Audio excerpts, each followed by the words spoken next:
ഒരു നിമിഷം ദൈവസന്നിധിയിൽ പ്രാർത്ഥിക്കാം. കർത്താവേ, അങ്ങയുടെ വചനം ശ്രവിക്കുവാനായി ഞങ്ങളുടെ ഹൃദയത്തെ അങ്ങൊരുക്കണമേ.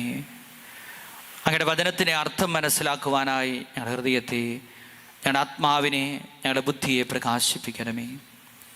അങ്ങനെ അങ്ങയുടെ വചനത്തിൻ്റെ പ്രകാശം ഞങ്ങളുടെ ജീവിതത്തിലേക്ക് കടന്നു വരുവാനും ഞങ്ങളുടെ ജീവിതത്തെ വിശുദ്ധീകരിക്കുവാനും ഇടയാകട്ടെ. അതിനായി അങ്ങയുടെ പരിശുദ്ധാത്മാവിനാൽ ഞങ്ങൾ അഭിഷേകം ചെയ്യണമേ. ആമേൻ. ഹല്ലേലൂയ, ഹല്ലേലൂയ, ഹല്ലേലൂയ. യേശുവേ നന്ദി, യേശുവേ നന്ദി, യേശുവേ ആരാധന, യേശുവേ ആരാധന. പ്രിയപ്പെട്ടവർ, ഈ നോമ്പ് കാലത്തിൽ പലരും എന്നോട് പറഞ്ഞിട്ടുള്ളൊരു കാര്യമാണ്, അച്ഛാ, പ്രാർത്ഥിക്കണമെന്ന് ആഗ്രഹമുണ്ട്, പക്ഷെ പ്രാർത്ഥിക്കാൻ സാധിക്കുന്നില്ല. എങ്ങനെയാണ് പ്രാർത്ഥിക്കുക? പലരുടെയും ഒരു സംശയമാണ്. പ്രാർത്ഥിക്കാനായിട്ട് പലർക്കും ആഗ്രഹമുണ്ട്, പക്ഷെ പ്രാർത്ഥിക്കാൻ സാധിക്കാത്തൊരവസ്ഥ.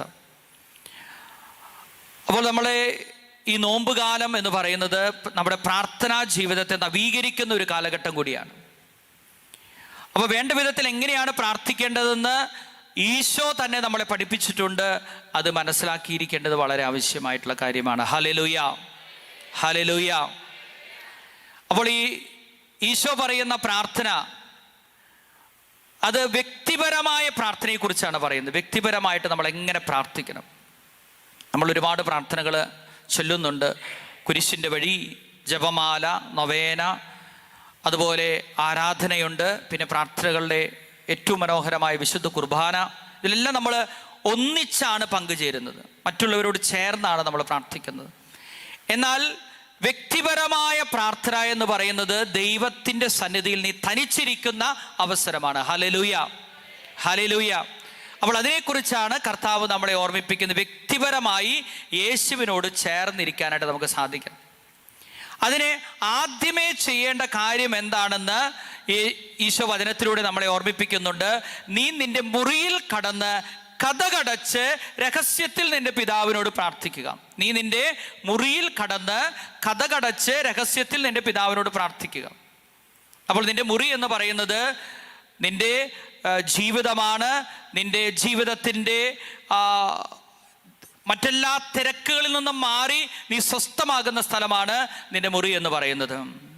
അപ്പോൾ അതുകൊണ്ട് നമ്മുടെ വാതിലുകൾ എന്ന് പറഞ്ഞാൽ നമുക്കറിയാം, പുറം ലോകത്തേക്ക് നമ്മളെ ബന്ധിപ്പിക്കുന്ന കാര്യങ്ങളാണ് നമ്മുടെ വാതിലുകൾ എന്ന് പറയുന്നത്. വാതിലുകൾ അടച്ച് വേണം നമ്മൾ പ്രാർത്ഥനയിലേക്ക് കടന്നു വരാൻ. എന്ന് പറയുമ്പോൾ നമ്മളെ പുറം ലോകവുമായിട്ട് ബന്ധിപ്പിക്കുന്ന കാര്യങ്ങളൊക്കെ ഒരു തൽക്കാലത്തേക്ക് ഒന്ന് അടച്ച് വേണം നമ്മൾ ഈ പ്രാർത്ഥനയിലേക്ക് കടന്നു വരാനായിട്ട്. ഇപ്പോഴത്തെ കാലത്ത് പുറം ലോകവുമായിട്ട് നമ്മളെ ബന്ധിപ്പിക്കുന്ന ഏറ്റവും വലിയ കാര്യം എന്താണെന്ന് ചോദിച്ചാൽ അത് നമ്മുടെ മൊബൈൽ ഫോണാണ്. നമ്മൾ പ്രാർത്ഥിക്കാണ്ടിരുന്ന് കഴിഞ്ഞാൽ അതിലൊരു കിടികിടി ശബ്ദം കേട്ട് കഴിഞ്ഞാൽ നമ്മൾ ഉടനെ എടുത്തു നോക്കി എന്താണ് സംഭവിച്ചത് എന്നൊക്കെ നോക്കും. അപ്പോൾ അതുകൊണ്ട് നമ്മുടെ മൊബൈൽ ഫോണൊക്കെ ഓഫ് ചെയ്ത് വെച്ച്, അല്ലെങ്കിൽ നമ്മുടെ കണ്ണുകൾ അടച്ച്, മറ്റുള്ള എല്ലാ നമ്മളെ അസ്വസ്ഥപ്പെടുത്തുന്ന എല്ലാ കാര്യങ്ങളിൽ നിന്നും മാറിയിട്ട് വേണം നമ്മൾ പ്രാർത്ഥിക്കാനായിട്ട് പിതാവായ ദൈവത്തിൻ്റെ അടുക്കലിരിക്കാൻ. Hallelujah, hallelujah. അപ്പോൾ എങ്ങനെയൊക്കെയാണ് നമ്മൾ പ്രാർത്ഥിക്കേണ്ടത്, നമ്മുടെ പ്രാർത്ഥനയുടെ ഘടന എങ്ങനെയാണ് എന്ന് ഈശോ ശിഷ്യന്മാരെ പഠിപ്പിക്കുന്ന മനോഹരമായ പ്രാർത്ഥനയാണ് സ്വർഗസ്ഥനായ ഞങ്ങളുടെ പിതാവേ എന്നുള്ള പ്രാർത്ഥന. അപ്പോൾ എങ്ങനെ പ്രാർത്ഥിക്കണം, എന്തൊക്കെ കാര്യങ്ങളാണ് നമ്മൾ പ്രാർത്ഥിക്കേണ്ടത്, എന്തൊക്കെ കാര്യങ്ങളാണ് പ്രാർത്ഥനയ്ക്ക് തടസ്സമായി നിൽക്കുന്നത് എന്ന് ഈ മനോഹരമായ പ്രാർത്ഥന നമ്മളെ പഠിപ്പിക്കുകയാണ്. ഈ പ്രാർത്ഥന ആരംഭിക്കുന്നത് തന്നെ പിതാവായ ദൈവത്തെ, ദൈവപിതാവിനെ വിളിച്ചുകൊണ്ടാണ് പ്രാർത്ഥിക്കുന്നത്. അതിൻ്റെ യഥാർത്ഥ രൂപത്തിൽ സ്വർഗസ്ഥനായ പിതാവ് എന്നുള്ളതല്ല അത് കൊടുത്തിരിക്കുന്നത്, സ്വർഗസ്ഥനായ എൻ്റെ അപ്പ എന്നുള്ളതാണ്. Hallelujah, hallelujah. ആബാ പിതാവേ. ആബ എന്ന് പറയുന്നത് ഇസ്രായേലിലെ യഹൂദ മക്കള് അവരുടെ സ്വന്തം അപ്പനെ വിളിക്കുന്നതാണ് ആബ, അപ്പ എന്നുള്ളത്. അതിൻ്റെ മലയാളീകരിച്ച രൂപമാണ് ഈ അപ്പൻ എന്ന് പറയുന്നത്. ആബ എന്നതിൻ്റെ മറ്റൊരു രൂപമാണ് അപ്പൻ.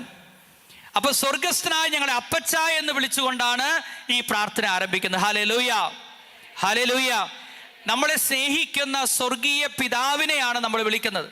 ധൂർത്തുപുത്രൻ്റെ ഉപമയിൽ നമ്മൾ ആ അപ്പൻ്റെ ഒരു മനോഹരമായിട്ടുള്ള ഭാവം കാണുന്നുണ്ട്. തൻ്റെ മകൻ തന്നിൽ നിന്ന് അകന്നു പോയിട്ട് പിന്നീട് തിരിച്ചു വരുമ്പോൾ ഏറ്റവും സ്നേഹത്തോടുകൂടി ആ മകനെ സ്വീകരിക്കുന്ന, രാജകീയമായിട്ട് സ്വീകരിക്കുന്ന ആ ധൂർത്തുപുത്രൻ്റെ അപ്പൻ്റെ ആ രൂപം നമ്മുടെ മനസ്സിലേക്ക് കടന്നു വരും. പിതാവായ ദൈവം ആ സ്നേഹത്തിൻ്റെ നിറകുടമാണ്. ആ സ്നേഹത്തിൻ്റെ നിറകുടമായ നിന്റെ അപ്പൻ്റെ അടുത്താണ്, നിന്നെ ഏറ്റവും സ്നേഹിക്കുന്ന നിന്റെ പിതാവിൻ്റെ അടുത്താണ് നീ ഇരിക്കുന്നത് എന്നുള്ള ബോധ്യത്തോടു കൂടി വേണം ഈ പ്രാർത്ഥന നീ ആരംഭിക്കുവാൻ. ഹല്ലേലൂയ, ഹല്ലേലൂയ, ഹല്ലേലൂയ. പിന്നീട് യേശു നമ്മളെ പ്രാർത്ഥനയുടെ മനോഹാരിതയിലേക്ക് കൂട്ടിക്കൊണ്ടുപോവുകയാണ്. ഈ പ്രാർത്ഥനയുടെ ആദ്യ ഭാഗം നമ്മളൊക്കെ ചെന്ന് പ്രാർത്ഥിക്കുമ്പോൾ പലപ്പോഴും പെട്ടെന്ന് പ്രാർത്ഥിക്കുമ്പോൾ നമ്മൾ എന്താണ് പ്രാർത്ഥിക്കുന്നത്? നമ്മുടെ കുറച്ച് ആവശ്യങ്ങളും നമ്മുടെ കുറേ നിയോഗങ്ങളും പറഞ്ഞ് അങ്ങോട്ട് പ്രാർത്ഥിക്കും. അങ്ങനെയല്ല പ്രാർത്ഥിക്കേണ്ടത്. ഹല്ലേലൂയ. ദൈവത്തെ മഹത്വപ്പെടുത്തിക്കൊണ്ട് വേണം നമ്മുടെ പ്രാർത്ഥന ആരംഭിക്കുവാൻ. ദൈവത്തെ സ്തുതിച്ചുകൊണ്ട് വേണം നമ്മൾ പ്രാർത്ഥിക്കുവാനായിട്ട്. നമ്മുടെ പ്രാർത്ഥന ആരംഭിക്കുമ്പോൾ ദൈവത്തെ സ്തുതിച്ച് മഹത്വപ്പെടുത്തിക്കൊണ്ട് വേണം നമ്മൾ പ്രാർത്ഥിക്കുവാൻ.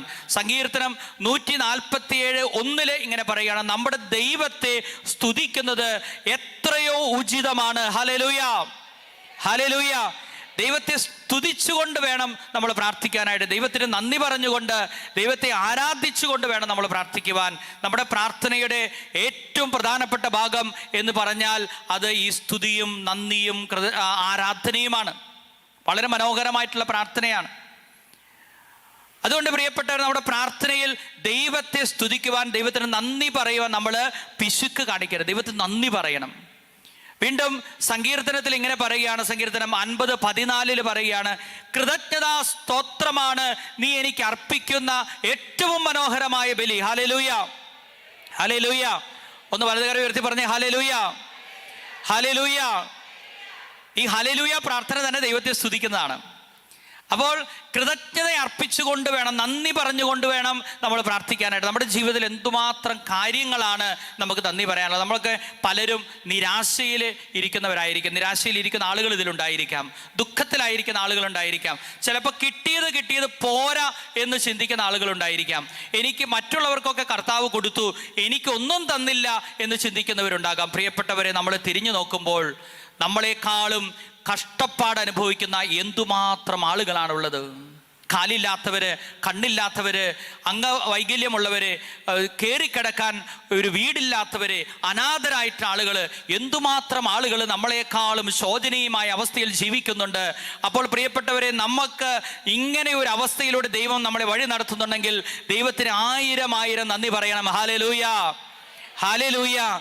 നമ്മുടെ പരാതിപ്പെട്ടികളൊക്കെ അവസാനിപ്പിക്കണം. പ്രിയപ്പെട്ടവരെ, ദൈവം തന്നിരിക്കുന്ന അനുഗ്രഹങ്ങളിലേക്ക് നോക്കുമ്പോൾ നന്ദി പറയാൻ നമുക്ക് വാക്കുകളില്ല. അതാണല്ലോ നമ്മൾ ഒരു പാട്ടിൽ പാടുന്നത്, നന്ദി ചൊല്ലി തീർക്കുവാൻ ഈ ജീവിതം പോരാ. നമ്മുടെ ജീവിതത്തിൻ്റെ ഓരോ മേഖലകളിലേക്കും എടുത്തു നോക്കുമ്പോൾ ഒത്തിരിയേറെ കാര്യങ്ങൾ ദൈവത്തിന് നന്ദി പറയാനുണ്ട്. അപ്പോൾ കൃതജ്ഞത നമ്മുടെ പ്രാർത്ഥനയുടെ ഒരു ഭാഗമായി തീരണം. നമ്മുടെ ജീവിതത്തിൽ ദൈവം കഴിഞ്ഞ കാലഘട്ടങ്ങളിൽ വർഷിച്ചിട്ടുള്ള അനുഗ്രഹങ്ങൾ നിങ്ങളെ സങ്കീർത്തനം എന്ന് എടുത്തൊന്ന് വായിച്ചു നോക്കി. സങ്കീർത്തന പുസ്തകം എന്ന് പറയുന്നത് പഴയ നിയമജനത്തിൻ്റെ പ്രാർത്ഥനാ പുസ്തകമാണ്. അതവർ കാണാതെ പഠിച്ച് പ്രാർത്ഥിച്ചു കൊണ്ടിരുന്ന ഒരു പുസ്തകമാണ് സങ്കീർത്തനം. ആ സങ്കീർത്തനത്തിലുടനീളം നമ്മൾ കാണുന്നത് ദൈവം ചെയ്ത, കഴിഞ്ഞ കാലങ്ങളിൽ ചെയ്ത അനുഗ്രഹങ്ങളെക്കുറിച്ച് പ്രകീർത്തിക്കുന്നതാണ്. അതുകൊണ്ട് ഈശോ സ്വർഗസ്ഥനായ പിതാവേ എന്നുള്ള പ്രാർത്ഥന നമ്മെ പഠിപ്പിക്കുകയാണ്. സ്വർഗസ്ഥനായ ഞങ്ങളുടെ പിതാവേ, അങ്ങയുടെ നാമം പൂജിതമാകണമേ, അങ്ങയുടെ രാജ്യം വരയണമേ. അപ്പോൾ ദൈവത്തിന് മഹത്വം കൊടുക്കുന്നതാണ് പ്രാർത്ഥന. ഒരിക്കൽ കൂടി പറയാം ഹല്ലേലൂയ, വലതുകരം ഉയർത്തി പറയാം ഹല്ലേലൂയ. ദൈവത്തിന് മഹത്വം കൊടുക്കുന്നത്, ദൈവത്തിന് നന്ദി പറയുന്നത്, ദൈവത്തെ ആരാധിക്കുന്നതാണ് മനോഹരമായ പ്രാർത്ഥന. വീണ്ടും യെശയ്യായുടെ പുസ്തകം 6-ാം അധ്യായത്തിൽ നമ്മളിങ്ങനെ വായിക്കുന്നുണ്ട്, പെരുവെള്ളത്തിൻ്റെ ഇരച്ചിൽ പോലെയുള്ളൊരു ശബ്ദം. വെളിപാടിൻ്റെ പുസ്തകത്തിൽ നമ്മളത് കാണുന്നുണ്ട്. ഹല്ലേലൂയ, നമ്മുടെ ദൈവത്തിന് മഹത്വം കൊടുക്കുവിൻ, ദൈവം പരിശുദ്ധനാണ്. അങ്ങനെ മാലാഖമാരുടെ പ്രാർത്ഥനയോട് നമ്മളെ ചേർക്കുന്നതാണ് ഈ സ്തുതിയുടെ പ്രാർത്ഥന, ആരാധനയുടെ പ്രാർത്ഥന, നന്ദിയുടെ പ്രാർത്ഥന എന്ന് പറയുന്നത്. അപ്പോൾ നമ്മുടെ ജീവിതത്തിൻ്റെ കഴിഞ്ഞ കാലങ്ങളിലേക്ക് നോക്കി ദൈവം നൽകിയ അനുഗ്രഹങ്ങൾക്ക് നന്ദി പറഞ്ഞ് നമ്മൾ പ്രാർത്ഥിക്കണം. നമ്മുടെ വ്യക്തിപരമായ പ്രാർത്ഥനയിൽ ഈ നന്ദി ഉണ്ടാകണം. ദൈവത്തെ ആരാധിക്കണം, ദൈവത്തിന് മഹത്വം കൊടുക്കണം, ദൈവത്തിൻ്റെ നാമം ബഹുമാനിക്കപ്പെടുന്ന ഒരു അവസ്ഥ നമ്മുടെ ജീവിതത്തിൽ ഉണ്ടാകണം. അത് കഴിഞ്ഞ് വീണ്ടും വളരെ മനോഹരമായിട്ടുള്ള ആ പ്രാർത്ഥനയാണ് അടുത്ത ഭാഗം പറയണം, നിന്റെ രാജ്യം വരയണമേ, അങ്ങയുടെ തിരുമനസ് സ്വർഗത്തിലെ പോലെ ഭൂമിയിലുമാകണമേ. പ്രിയപ്പെട്ടവരെ, ആരാണ് ദൈവരാജ്യത്തിൻ്റെ അംഗങ്ങളായിട്ടുള്ളവര്? എന്താണ് ദൈവരാജ്യം എന്ന് പറയുന്നത്? ദൈവരാജ്യം എന്ന് പറയുന്നത് ദൈവത്തിൻ്റെ ഇഷ്ടം നടപ്പാക്കപ്പെടുന്ന സ്ഥലമാണ്. അത് സ്ഥലം എന്നതിനേക്കാൾ ഉപരിയായിട്ട് ഹൃദയങ്ങളാണ്. നമ്മളെപ്പോൾ ദൈവത്തിൻ്റെ ഹിതത്തിന് ആമേൻ പറയുന്നുവോ അപ്പോൾ നമ്മൾ ദൈവരാജ്യത്തിലേക്ക് പ്രവേശിക്കുകയായി. ഹല്ലേലൂയ. ഒരിക്കലോട് പറയാം ഹല്ലേലൂയ. പരിശുദ്ധ കന്യകാമറിയം ദൈവത്തിൻ്റെ വചനം കേട്ടിട്ട് പറഞ്ഞു, ഇതാ കർത്താവിൻ്റെ ദാസി, നിന്റെ വാക്ക് എന്നിൽ നിറവേറട്ടെ. ദൈവത്തിൻ്റെ വചനത്തിന്, ദൈവത്തിൻ്റെ ഇഷ്ടത്തിന് വിട്ടുകൊടുത്തുകൊണ്ട് പ്രാർത്ഥിക്കുകയാണ്. വീണ്ടും കർത്താവ് മത്തായിയുടെ സുവിശേഷത്തിൽ ഇപ്രകാരം പറയുന്നുണ്ട്, കർത്താവേ കർത്താവേ എന്ന് എന്നെ വിളിക്കുന്നവനല്ല, എൻ്റെ സ്വർഗസ്ഥനായ പിതാവിൻ്റെ ഇഷ്ടം നിറവേറ്റുന്നവനാണ് സ്വർഗരാജ്യത്തിൽ പ്രവേശിക്കുക. ഹല്ലേലൂയ. ഒരിക്കൽ പറയും ഹല്ലേലൂയ. ഒന്ന് ഉറക്കെ ശബ്ദം ഉയർത്തി പറഞ്ഞ് ഹല്ലേലൂയ. കർത്താവേ കർത്താവേ എന്ന് എന്നെ വിളിക്കുന്നവനല്ല, എൻ്റെ സ്വർഗസ്ഥനായ പിതാവിൻ്റെ ഇഷ്ടം നിറവേറ്റുന്നവനാണ് സ്വർഗരാജ്യത്തിൽ പ്രവേശിക്കുക. അതുകൊണ്ട് പ്രിയപ്പെട്ടവരെ, ഈ ദൈവത്തിൻ്റെ ഇഷ്ടം അന്വേഷിക്കുകയും അതനുസരിച്ച് ജീവിക്കാൻ പരിശ്രമിക്കുകയും ചെയ്യുക എന്നുള്ളതാണ് ഒരു ദൈവ പൈതലിൻ്റെ പ്രത്യേകത. ഹല്ലേലൂയ. ഹല്ലേലൂയ. നിന്റെ ജീവിതത്തിലേക്ക് പരിശുദ്ധാത്മാവ് കടന്നു വന്നിട്ടുണ്ടെങ്കിൽ, ദൈവസ്നേഹം കടന്നു വന്നിട്ടുണ്ടെങ്കിൽ, നിന്റെ പ്രാർത്ഥന എന്ന് പറയുന്നത്, കർത്താവ് എൻ്റെ ഇഷ്ടമല്ല നിന്റെ ഇഷ്ടം നിറവേറട്ടെ, എൻ്റേതല്ല നിന്റെ ഇഷ്ടം നിറവേറണം. കുഷ്ഠരോഗിയായ മനുഷ്യൻ ഈശോയുടെ സന്നിധിയിൽ വന്ന് പറഞ്ഞത് എന്താണ്? അങ്ങേക്ക് മനസ്സുണ്ടെങ്കിൽ എന്നെ സുഖപ്പെടുത്താൻ സാധിക്കും. അങ്ങേക്ക് മനസ്സുണ്ടെങ്കിൽ, അങ്ങയുടെ ഇഷ്ടം അതാണെങ്കിൽ, കർത്താവേ അങ്ങയുടെ ഇഷ്ടമാണെങ്കിൽ മാത്രം എൻ്റെ ജീവിതത്തിലെ ഈ അസുഖം മാറിപ്പോകണമേ എന്നാണ് പ്രാർത്ഥിക്കുന്നത്. പ്രിയപ്പെട്ട, നമ്മളെങ്ങനെയാണ് പ്രാർത്ഥിക്കുന്നത്? കർത്താവേ, നമ്മുടെ ജീവിതത്തിന് പല ഇഷ്ടങ്ങളും നമ്മൾ കർത്താവിൻ്റെ മുമ്പിൽ വെച്ചിട്ട് പറയുകയാണ്, കർത്താവേ എൻ്റെ ഇഷ്ടം നടപ്പാക്കി തരണം. പ്രിയപ്പെട്ടവർ, അതല്ല പ്രാർത്ഥന. എൻ്റെ സ്ഥലം വിൽക്കണം, അല്ലെങ്കിൽ എൻ്റെ രോഗം മാറണം, അല്ലെങ്കിൽ എൻ്റെ മകന് ഇന്നൊരു കാര്യം ഒരാവശ്യമുണ്ട്, അല്ലെങ്കിൽ എൻ്റെ മക്കളുടെ വിദ്യാഭ്യാസ കാര്യത്തിൽ, അല്ലെങ്കിൽ ജോലി കാര്യത്തിൽ, ഇങ്ങനെ നമ്മുടെ ഇഷ്ടം കർത്താവിൻ്റെ അടുത്തേക്ക് കൊണ്ടുവന്ന് കർത്താവിനെ ആ ഇഷ്ടത്തിലേക്ക് കെട്ടിവലിക്കുന്നതല്ല പ്രാർത്ഥന. ഹല്ലേലൂയ. അവർക്ക് പറഞ്ഞ ഹല്ലേലൂയ. ഹല്ലേലൂയ.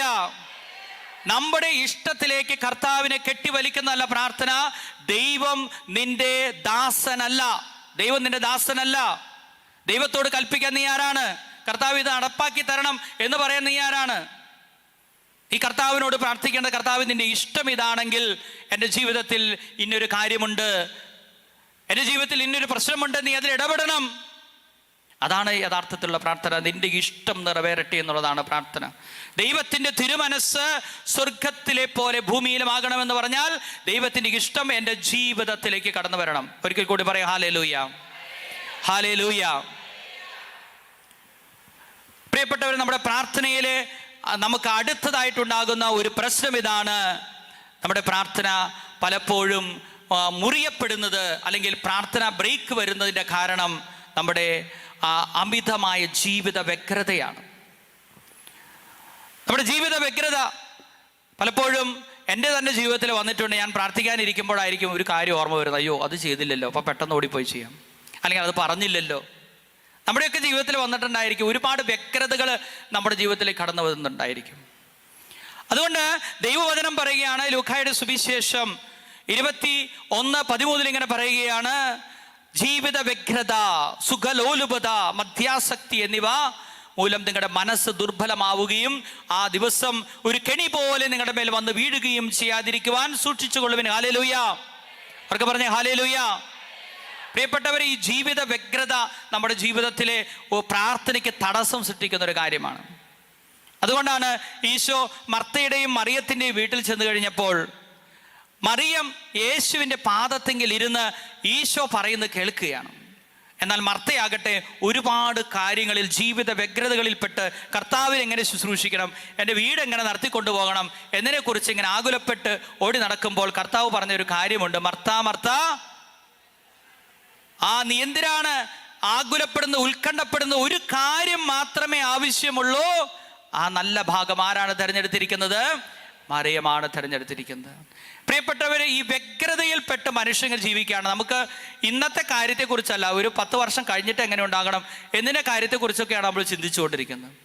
പ്രിയപ്പെട്ടവരെ, ദൈവം പറയുകയാണ്, വചനം പറയുകയാണ്, പ്രാർത്ഥന ഇങ്ങനെയാണ്, അന്നന്ന് വേണ്ടുന്ന ആഹാരം ഇന്ന് ഞങ്ങൾക്ക് തരണം. ഇന്നത്തെക്കുറിച്ച് ചിന്തിച്ചാൽ മതി.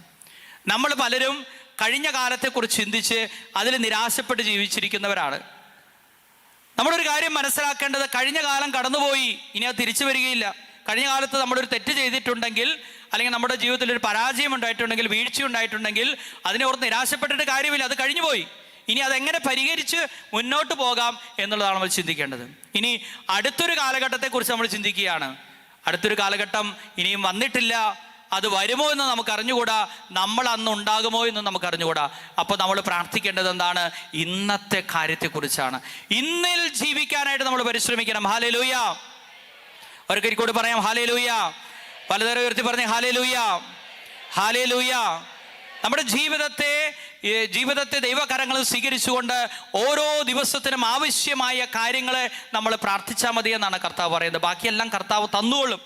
ഈ വചനം പറയുന്നുണ്ട്, നിങ്ങൾ ചോദിക്കുന്നതിന് മുൻപ് തന്നെ. മത്തായിയുടെ സുവിശേഷം 6:7 പറയുകയാണ്, ഒന്ന് കൈകൾ ഉയർത്തിക്കൊണ്ട്, പലതരം ഉയർത്തിക്കൊണ്ട് നമുക്കൊന്ന് ഏറ്റുചൊല്ലി പ്രാർത്ഥിക്കാം. നിങ്ങൾ ചോദിക്കുന്നതിന് മുൻപ് തന്നെ നിങ്ങളുടെ ആവശ്യം എന്തെന്ന് നിങ്ങളുടെ പിതാവ് അറിയുന്നു. Hallelujah, hallelujah. പ്രിയപ്പെട്ടവരെ, പ്രാർത്ഥനയിൽ നമ്മൾ ശ്രദ്ധിക്കേണ്ട ഒരു കാര്യം ഇതാണ്. നമ്മളുടെ ആവശ്യങ്ങൾ ഇങ്ങനെ പറഞ്ഞ് പ്രാർത്ഥിക്കേണ്ട കാര്യമില്ല. നിങ്ങളുടെ ജീവിതത്തിൽ എന്തൊക്കെ ആവശ്യമാണെന്നുള്ളത് നിങ്ങളുടെ ദൈവത്തിനറിയാം, പിതാവായ ദൈവത്തിനറിയാം. നമ്മുടെ മക്കളുടെ ജീവിതത്തിൽ എന്തൊക്കെ കാര്യങ്ങൾ ആവശ്യമുണ്ടെന്ന് നമുക്കറിയാം. അതനുസരിച്ച് നമ്മൾ മക്കൾക്ക് ചെയ്തു കൊടുക്കുന്നത്.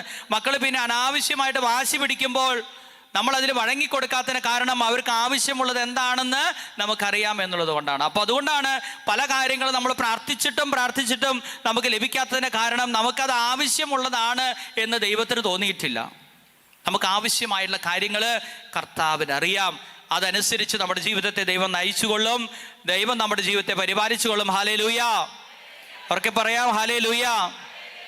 പ്രിയപ്പെട്ടവരെ, വളരെ പ്രധാനപ്പെട്ട മറ്റൊരു കാര്യത്തിലേക്ക് കടക്കുകയാണ്. പ്രാർത്ഥനയുടെ വലിയൊരു തടസ്സം എന്താണെന്ന് ചോദിച്ചാൽ അത് വിദ്വേഷവും വൈരാഗ്യവുമാണ്. മറ്റുള്ളവരോട് ഞങ്ങൾ ക്ഷമിക്കുന്നത് പോലെ ഞങ്ങളുടെ തെറ്റുകൾ ഞങ്ങളോടും ക്ഷമിക്കണമേ. നമ്മൾ വിദ്വേഷവുമായിട്ട്, മറ്റുള്ളവരുടെ പ്രതികാര ചിന്തയുമായിട്ട് ദൈവസന്നിധിയിൽ പ്രാർത്ഥിക്കാൻ കടന്നു വരുമ്പോൾ നമുക്ക് പ്രാർത്ഥിക്കാൻ സാധിക്കില്ല. വലിയൊരു ഭാരം നമ്മുടെ ഹൃദയത്തിൽ ഇരിക്കുന്ന പോലെ നമുക്ക് തോന്നും. നമുക്ക് പെട്ടെന്ന് ഉറക്കം വരും, നമുക്ക് പെട്ടെന്ന് ക്ഷീണം വരും. പ്രിയപ്പെട്ടവരെ, ക്ഷമിച്ച് പ്രാർത്ഥിക്കണം. Hallelujah, hallelujah. വിദ്വേഷം എന്നുള്ളത് നിന്റെ ജീവിതത്തോട് നീ ചെയ്യുന്ന വലിയൊരു ക്രൂരതയാണ്. വിദ്വേഷം കൊണ്ട് നടക്കുക എന്നുള്ളത് നീ മറ്റുള്ളവരോടുള്ള വിദ്വേഷമായിരിക്കാം. അത് നിന്റെ മനസ്സിൽ കൊണ്ട് നടക്കുമ്പോൾ നിനക്കാണ് നാശം സംഭവിക്കുന്നത്, മറ്റുള്ളവർക്കല്ല. അതുകൊണ്ട് വിദ്വേഷം കർത്താവിൻ്റെ സന്നിധിയിൽ സമർപ്പിച്ച് അതിൽ നിന്നുള്ളൊരു വിടുതൽ നമ്മൾ പ്രാപിക്കണം. ഹല്ലേലൂയ, ഹല്ലേലൂയ. കുരിശിലെ മനോഹരമായ പ്രാർത്ഥന നമ്മൾ മനസ്സിലാക്കിയിട്ടുണ്ട്.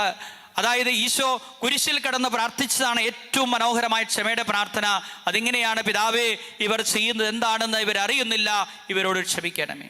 പലപ്പോഴും മറ്റുള്ളവർ നമ്മളെ ദ്രോഹിക്കുന്നുണ്ടെങ്കിൽ, നമ്മളെ വേദനിപ്പിക്കുന്നുണ്ടെങ്കിൽ, നമ്മളെ മുറിപ്പെടുത്തുന്നുണ്ടെങ്കിൽ അവരറിയാതെ ചെയ്യുന്നതാണ്.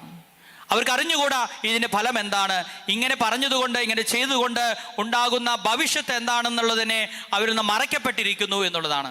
അതുകൊണ്ട് കർത്താവ് പറയുകയാണ്, ഇവർ ചെയ്യുന്നത് എന്താണെന്ന് ഇവർ അറിയുന്നില്ല, ഇവരോട് ക്ഷമിക്കണം. പലപ്പോഴും നമ്മളെ വേദനിപ്പിക്കുന്നവരെ, ദ്രോഹിക്കുന്നവരെ അവരറിയുന്നില്ല എന്തുകൊണ്ടാണ് അവരങ്ങനെ ചെയ്യുന്നത് എന്ന്. ഒരു പക്ഷേ അത് അസൂയയുടെ പേരിലായിരിക്കാം, അല്ലെങ്കിൽ എന്തെങ്കിലും ഭയം നമ്മളെ വേദനിപ്പിക്കുന്നത്. നമ്മൾ വളർന്നാൽ അവർ തളർന്നു പോകുമോ എന്നതിൻ്റെ അടിസ്ഥാനത്തിലൊക്കെ ആയിരിക്കാം. അതുകൊണ്ട് നമ്മൾ കർത്താവിൻ്റെ ആ പ്രാർത്ഥന നമ്മുടെ ജീവിതത്തിൽ കൂടെ ഉണ്ടാകണം. കർത്താവേ, ഇവർ ചെയ്യുന്നത് എന്താണെന്ന് ഇവർ അറിയുന്നില്ല, ഇവരോട് ക്ഷമിക്കണമേ. ഹല്ലേലൂയ, ഹല്ലേലൂയ, ഹല്ലേലൂയ. ക്ഷമയില്ലാതെ, അനുരഞ്ജനമില്ലാതെ നമുക്ക് പ്രാർത്ഥിക്കാൻ സാധിക്കുകയില്ല. നമ്മൾ എവിടെയൊക്കെ പ്രാർത്ഥിക്കാൻ വന്നാൽ, ഏതൊക്കെ ധ്യാന കേന്ദ്രത്തിൽ പോയാലും, ഏതൊക്കെ തീർത്ഥ കേന്ദ്രത്തിൽ പോയാലും നമ്മൾ ക്ഷമിക്കുവാൻ തയ്യാറാകുന്നില്ലെങ്കിൽ, വിട്ടുകൊടുക്കാൻ നമ്മൾ തയ്യാറാകുന്നുണ്ടെങ്കിൽ, പോകട്ടെ, കർത്താവ് എന്താണെങ്കിൽ ചെയ്യട്ടെ എന്ന് പറഞ്ഞ് വിട്ടുകൊടുക്കാൻ നമുക്ക് സാധിക്കുന്നില്ലെങ്കിൽ, പ്രിയപ്പെട്ടവർ, ഈ ഭാരവും പേറി നമ്മളിങ്ങനെ നടക്കേണ്ടി വരും, നമുക്ക് പ്രാർത്ഥിക്കാൻ സാധിക്കുകയില്ല. അതുകൊണ്ട് ഈശോ വളരെ വ്യക്തമായിട്ട് പറയുകയാണ്, മറ്റുള്ളവരോട് നിങ്ങൾ ക്ഷമിക്കുന്നില്ലെങ്കിൽ സ്വർഗസ്ഥനായ പിതാവ് നിങ്ങളോടും ക്ഷമിക്കില്ല. അനുരഞ്ജനത്തിലേക്ക് കടന്നു വരാതെ നമുക്ക് പ്രാർത്ഥിക്കാൻ സാധിക്കുകയില്ല. അനുരഞ്ജനം വളരെ പ്രധാനപ്പെട്ട കാര്യമാണ്. നമ്മളെ വേദനിപ്പിച്ചവർക്ക് വേണ്ടി പ്രാർത്ഥിക്കുവാനായിട്ട് നമ്മുടെ പ്രാർത്ഥനയിൽ അല്പസമയം നീക്കിവെക്കണം. നമ്മളെ വേദനിപ്പിക്കുന്ന ഒരുപാട് പേരുണ്ടായിരിക്കാം. പലപ്പോഴും ഞാൻ വിശുദ്ധ കുർബാനയിൽ സമർപ്പിച്ച് ഇടവക ജീവിതത്തിൽ പലപ്പോഴും വാക്കുകൊണ്ടും പ്രവൃത്തി കൊണ്ടൊക്കെ മറ്റുള്ളവർ നമ്മളെ ദ്രോഹിക്കുന്നവരുണ്ടായിരിക്കും. അവർക്കൊക്കെ വേണ്ടി ഞാൻ പ്രാർത്ഥിക്കുന്ന കർത്താവ് ഈ വിശുദ്ധ കുർബാനയുടെ യോഗ്യതയാൽ ഈ വ്യക്തിയെ അല്ലെങ്കിൽ ഈ സമൂഹത്തെ അനുഗ്രഹിക്കണമേ എന്ന് പറഞ്ഞ് പ്രാർത്ഥിക്കാറുണ്ട്. അത് വലിയൊരു വിടുതലിൻ്റെ ഒരു അവസരം കൂടിയാണ്. അതുകൊണ്ട് നമ്മളെ ആരൊക്കെ വേദനിപ്പിച്ചിട്ടുണ്ടോ അവർക്കൊക്കെ വേണ്ടി നമ്മൾ വിശുദ്ധ കുർബാനയിൽ സമർപ്പിച്ച് പ്രാർത്ഥിക്കണം. കർത്താവ് ഈ വിശുദ്ധ കുർബാനയുടെ യോഗ്യതയാൽ ഈ വ്യക്തിയെ അനുഗ്രഹിക്കണമേ എന്ന് പറഞ്ഞ് പ്രാർത്ഥിക്കണം. ആ വിദ്വേഷത്തിൻ്റെ കെട്ട് നമ്മിൽ നിന്ന് വിട്ടുപോകുന്നതായിട്ട് നമുക്ക് കാണാനായിട്ട് സാധിക്കും. ഹല്ലേലൂയ. ഒരിക്കൽ പറയാം ഹല്ലേലൂയ, ഹല്ലേലൂയ. പിന്നീട് കർത്താവ് ഈ സ്വർഗസ്ഥനായ പിതാവേ എന്നുള്ള പ്രാർത്ഥനയെ നമ്മളെ ഓർമ്മിപ്പിക്കുകയാണ്, പ്രലോഭനത്തിൽ വീഴാൻ ഇടയാകരുതേ. അതായത് ഈ പ്രലോഭനം എന്നുള്ളത് എന്താണ്? ഈ ദുഷ്ടൻ എന്നുള്ളത് പറഞ്ഞത് ആരാണ്? ഈ പ്രലോഭനം എന്നുള്ളത് സ്വർഗീയ ജീവിതത്തിൽ നിന്ന് നമ്മെ അകറ്റുന്നതാണ് പ്രലോഭനം. യേശുവിൻ്റെ ജീവിതത്തിലെ 3 പ്രലോഭനങ്ങൾ പിശാച് കൊണ്ടുവന്നു. എന്താണ്? ഈ സ്വർഗീയ ജീവിതത്തിൽ നിന്ന് അകറ്റി തന്നിൽ തന്നെ ആശ്രയിക്കുവാനും ഈ ലോകത്തിൻ്റെ സമ്പത്തിലും സന്തോഷത്തിലും മുഴുകുവാനുമുള്ള ഒരു വലിയ പ്രലോഭനമാണ് യേശുവിനുണ്ടായത്. നമ്മുടെ എല്ലാവരുടെയും ജീവിതത്തിൽ ആ പ്രലോഭനമുണ്ട്. ഈ ലോകത്തിലെ സമ്പന്നനായിട്ട് ജീവിക്കണം, ഈ ലോകത്തിൽ സന്തോഷത്തോടു കൂടി ജീവിക്കണം, ഈ ലോകത്തിൽ സുഖിച്ച് ജീവിക്കണം. അതിനുവേണ്ടി പ്രാർത്ഥിക്കുന്നവരുണ്ട്. അതായത് സ്ഥലം വിൽപ്പന നടത്തണം, അല്ലെങ്കിൽ രോഗസൗഖ്യം ഉണ്ടാകണം. അതായത് ഈ ലോകത്തിൻ്റെ സന്തോഷത്തിൽ അങ്ങ് ജീവിച്ചാൽ മതി, സ്വർഗത്തെ അങ്ങ് മറന്നേക്കാം. അതാണ് പ്രലോഭനം. Hallelujah, hallelujah. സ്വർഗത്തിൽ നിന്ന് നമ്മുടെ ദൃഷ്ടി മാറ്റുന്നതാണ് ഈ പ്രലോഭനം എന്ന് പറയുന്നത്. നമ്മൾ നിത്യജീവിതത്തെ എന്ന് മറക്കുന്നുവോ അന്ന് നമ്മൾ ദുഷ്ടന്റെ കെണിയിൽ വീണു. നമ്മൾ ഈ ലോകത്തിൻ്റെ സന്തോഷമാണ്, ഈ ലോകത്തിൽ വലിയ വീടുണ്ടാകുന്നതാണ്, അല്ലെങ്കിൽ കുറേ സമ്പത്തുണ്ടാകുന്നതാണ്, കുറേ സ്ഥാനമാനങ്ങൾ ഉണ്ടാകുന്നതാണ് വലിയ കാര്യമെന്ന് ചിന്തിച്ചാൽ പ്രിയപ്പെട്ടവരെ, നമ്മൾ പ്രലോഭനത്തിൻ്റെ കെണിയിൽ വീണു എന്നുള്ളതാണ് അതിൻ്റെ അർത്ഥം. സ്വർഗം ലക്ഷ്യമാക്കിയിട്ടാണ് ഒരു ക്രിസ്ത്യാനി ജീവിക്കുന്നത്. അതുകൊണ്ട് നമ്മൾ കൂടെ പ്രാർത്ഥിക്കണം, കർത്താവേ ഈ ലോകത്തിൻ്റെ സുഖങ്ങളിൽ വീണു പോകാതെ, ഈ ലോകത്തിൻ്റെ സുഖങ്ങളിൽ അങ്ങ് രമിച്ചു പോകാതെ, ഈ ലോകത്തിൻ്റെ സന്തോഷങ്ങളിൽ അങ്ങ് ആമക്തനായി പോകാതെ സ്വർഗം ലക്ഷ്യമാക്കി ജീവിക്കാൻ എന്നെ സഹായിക്കണമേ. ഈ പ്രലോഭനത്തിൽ എന്നെ വീഴാൻ ഇടയാകരുതേ. ഹല്ലേലൂയ. അവർക്ക് പറഞ്ഞു ഹല്ലേലൂയ, ഹല്ലേലൂയ. എത്ര പേര് ജീവിതത്തിൻ്റെ ഈ ലോകത്തിലെ അവസാനം സ്വർഗീയ ജീവിതം ലക്ഷ്യമാക്കിക്കൊണ്ട് ജീവിക്കുന്നവരുണ്ട്. സ്വർഗമാണ് നമ്മുടെ ലക്ഷ്യം, സ്വർഗരാജ്യത്തിൽ എത്തിച്ചേരുക എന്നുള്ള ലക്ഷ്യം. യേശുവിനെ, പിതാവിനെയും പുത്രനെയും പരിശുദ്ധാത്മാവിനെയും സ്വർഗീയ മഹത്വത്തിൽ മാലാഖമാരോട് ചേർന്ന് വിശുദ്ധരോട് ചേർന്ന് ആരാധിക്കേണ്ടവരാണ് നമ്മൾ. ഈ ലോകത്തിൻ്റെ സന്തോഷങ്ങൾ അങ്ങനെ മുഴുകി ജീവിക്കേണ്ടവരല്ല എന്ന് മനസ്സിലാക്കിക്കൊണ്ട് സ്വർഗത്തിലേക്ക് തിരിയാനായിട്ട് നമുക്ക് സാധിക്കണം. അവിടെ നിന്ന് നമ്മളെ പിന്തിരിപ്പിക്കുന്നതൊക്കെയാണ് പ്രലോഭനം എന്ന് പറയുന്നത്. എന്തൊക്കെ കാര്യങ്ങളാണെങ്കിലും, അത് സമ്പത്താണെങ്കിലും സുഖമാണെങ്കിലും സൗകര്യങ്ങളാണെങ്കിലും, യേശുവിൽ നിന്ന് സ്വർഗത്തിൽ നിന്ന് നമ്മുടെ ദൃഷ്ടി മാറ്റുന്ന ഒക്കെ നമ്മുടെ ജീവിതത്തിൽ പ്രലോഭനമാണ്. ആ പ്രലോഭനത്തിൽ നിന്ന്, അതിലേക്ക് നയിക്കുന്ന ദുഷ്ടനിൽ നിന്ന് നമ്മളെ രക്ഷിക്കണമേ എന്ന് നമ്മൾ പ്രാർത്ഥിക്കുകയാണ്. പ്രിയപ്പെട്ടവരെ, ഈ സ്വർഗസ്ഥനായ പിതാവേ എന്നുള്ളത് മനോഹരമായിട്ടുള്ള ഒരു പ്രാർത്ഥനയാണ്. ഈ പ്രാർത്ഥന നമ്മുടെ ജീവിതത്തിലേക്ക് കൊണ്ടുവരുവാൻ കുറേ പ്രാവശ്യം സ്വർഗസ്ഥനായി ചെല്ലണം എന്നുള്ളതിനല്ല ഞാൻ ഉദ്ദേശിക്കുന്നത്. ആ സ്വർഗസ്ഥനായ പിതാവേ എന്നുള്ളത് ഒരു പ്രാർത്ഥനയുടെ ഒരു ഘടന കർത്താവ് നമുക്ക് നൽകിയിരിക്കുകയാണ്. അതനുസരിച്ച് നമുക്ക് പ്രാർത്ഥിക്കാനായിട്ട് സാധിക്കണം. വ്യക്തിപരമായി ദൈവസന്നിധിയിൽ ഇരിക്കാനായിട്ട് സാധിക്കണം. നമുക്കറിയാമല്ലോ, നമുക്കിപ്പോൾ മൊബൈലൊക്കെ ഉള്ളതാണ്. മൊബൈൽ ഒരു മണിക്കൂർ അല്ലെങ്കിൽ 2 മണിക്കൂർ ചാർജ് ചെയ്താൽ മാത്രമാണ് അത് ആ ദിവസം മുഴുവൻ പ്രവർത്തിക്കുകയുള്ളൂ. ഈ പ്രാർത്ഥന എന്നൊരു ചാർജിങ് ആണ്. നമ്മൾ ദൈവസന്നിധിയിൽ ഇരുന്ന് പ്രാർത്ഥിക്കുവാനായിട്ട് നമുക്ക് സാധിക്കണം. അത് ഒരുപക്ഷെ നമ്മുടെ വീട്ടിൽ തന്നെ ആയിരിക്കാം. ഏറ്റവും പ്രാർത്ഥിക്കുവാനുള്ള ഒരു സ്ഥലം, പ്രത്യേക സ്ഥലം എന്ന് പറയുന്നത് നമ്മുടെ ദേവാലയം തന്നെയാണ്. നമ്മുടെ ഇടവക ദേവാലയത്തിലേക്ക് കടന്നു ചെന്ന് അവിടെ പ്രാർത്ഥിക്കുവാനായിട്ട് നമുക്ക് സാധിക്കണം. അവിടെ ഈശോ സക്രാരിൽ എഴുന്നള്ളിയിരിക്കുന്നുണ്ട്. നിന്നെ കാണുവാൻ വേണ്ടി, നിന്നോട് സംസാരിക്കുവാൻ വേണ്ടി, നിന്നെ സ്നേഹിക്കുവാൻ വേണ്ടി, നിന്റെ ജീവിതത്തിൻ്റെ ദുഃഖങ്ങൾ ഏറ്റെടുക്കാൻ വേണ്ടി ഈശോ സക്രാരിയിലുണ്ട്. Hallelujah, hallelujah. നിന്റെ ഇടവക ദേവാലയത്തിലേക്ക് ചെന്ന് കുറച്ച് സമയം പ്രാർത്ഥനയ്ക്കായിട്ട് മാറ്റിവെക്കണം. പ്രിയപ്പെട്ടവരെ, നിങ്ങൾ വ്യക്തിപരമായി പ്രാർത്ഥിക്കാതെ നിങ്ങളുടെ പ്രാർത്ഥനാ ജീവിതത്തിൽ ഒരു അടി പോലും മുന്നോട്ട് പോവുകയില്ല. Hallelujah, hallelujah. അതിനായി നമുക്ക് വേണ്ടി പ്രത്യേകം മാറ്റിവെച്ചിരിക്കുന്ന സ്ഥലമാണ് നമ്മുടെ ഇടവക ദേവാലയം. നമ്മുടെ ഇടവക ദേവാലയം ഈ നോമ്പ് കാലത്ത് കൂടെ സന്ദർശിക്കണം. വിശുദ്ധ കുർബാന കഴിഞ്ഞ പൊടിയും തട്ടി പോന്നാൽ പോരാ, കൂടെ ദേവാലയത്തിലേക്ക് ചെന്ന് ഈശോയെ കണ്ട് കുറച്ച് സമയം ദൈവസന്നിധിയിൽ ഇരുന്ന് പ്രാർത്ഥിക്കുവാനായിട്ട് നമുക്ക് സാധിക്കുകയാണെങ്കിൽ വലിയ മാറ്റങ്ങൾ നമ്മുടെ ജീവിതത്തിൽ ഉണ്ടാകും. ഹല്ലേലൂയ. ഒരിക്കൽ കൂടി പറയാം ഹല്ലേലൂയ, നമുക്ക് എല്ലാവർക്കും ഒന്ന് എഴുന്നേറ്റ് നിൽക്കാം. ഈശോ നമ്മെ പ്രാർത്ഥനയെക്കുറിച്ച് പഠിപ്പിക്കുകയായിരുന്നു. പ്രാർത്ഥനയുടെ പ്രത്യേകതകൾ പറഞ്ഞുകൊണ്ട് കർത്താവ് നമ്മളെ വലിയ കാര്യങ്ങൾ ഓർമ്മിപ്പിച്ചു. പ്രിയപ്പെട്ടവരെ, പ്രാർത്ഥിക്കുവാനുള്ള വലിയ ആഗ്രഹം നമ്മിൽ നിക്ഷേപിക്കണമേ എന്ന് നമുക്ക് പ്രാർത്ഥിക്കാം. ഈശോയോട് ചേർന്നിരിക്കുവാൻ, ഈശോയിൽ നിന്ന് ശക്തി സ്വീകരിക്കുവാൻ, ജീവിതത്തിൻ്റെ വേദനകൾ, ജീവിതത്തിൻ്റെ കഷ്ടപ്പാടുകൾ, നമ്മുടെ ദുരിതങ്ങൾ, അതിലെല്ലാം കർത്താവ് ഇടപെടുന്നത് കാണുവാൻ, കർത്താവിൻ്റെ ഇഷ്ടം നിറവേറട്ടെ എന്ന് പ്രാർത്ഥിക്കുവാൻ ഇടയാക്കണമേ എന്ന് നമുക്ക് പ്രാർത്ഥിച്ചുകൊണ്ട് നമുക്കൊന്ന് കരങ്ങൾ ഉയർത്തി പ്രാർത്ഥിക്കുവാനുള്ള ആ വലിയ താല്പര്യവും തീക്ഷ്ണതയും നമുക്ക് നൽകണമേ എന്ന് നമുക്ക് അപേക്ഷിക്കാം. ഈശോ തന്നെ പറഞ്ഞുവല്ലോ ശിഷ്യന്മാരോട്, 1 മണിക്കൂറെങ്കിലും എന്നോടുകൂടി ഉണർന്നിരിക്കുവാൻ നിങ്ങൾക്ക് സാധിക്കുന്നില്ലേ? പ്രാർത്ഥനയിൽ മടുപ്പ് തോന്നാതെ പ്രാർത്ഥിക്കുവാൻ, പ്രാർത്ഥനയിൽ ഈശോയോട് ചേർന്നിരിക്കുവാൻ വലിയ ആഗ്രഹത്തോടുകൂടി 2 കരങ്ങളും ഉയർത്തി സ്തുതിച്ച് പ്രാർത്ഥിക്കുന്നു. ഹല്ലേലൂയ, ഹല്ലേലൂയ, ഹല്ലേലൂയ, ഹല്ലേലൂയ, ഹല്ലേലൂയ. മാലാഖമാരുടെ പ്രാർത്ഥനയോട് ചേർന്ന് ഹല്ലേലൂയ പറഞ്ഞ് പ്രാർത്ഥിക്കട്ടെ. ഹല്ലേലൂയ, ഹല്ലേലൂയ, ഹല്ലേലൂയ. ദൈവത്തെ സ്തുതിച്ച് ആരാധിച്ച് നന്ദി പറഞ്ഞ് കർത്താവിന്റെ ഇഷ്ടം നിറവേറട്ടെ എന്ന് പ്രാർത്ഥിച്ചുകൊണ്ട് നമുക്ക് കർത്താവിന്റെ സന്നിധിയിലായിരിക്കാം. ഹല്ലേലൂയ, ഹല്ലേലൂയ, ഹല്ലേലൂയ. യേശുവേ നന്ദി, യേശുവേ ആരാധന, ആരാധന, ആരാധന, ആരാധന, ആരാധന, ആരാധന.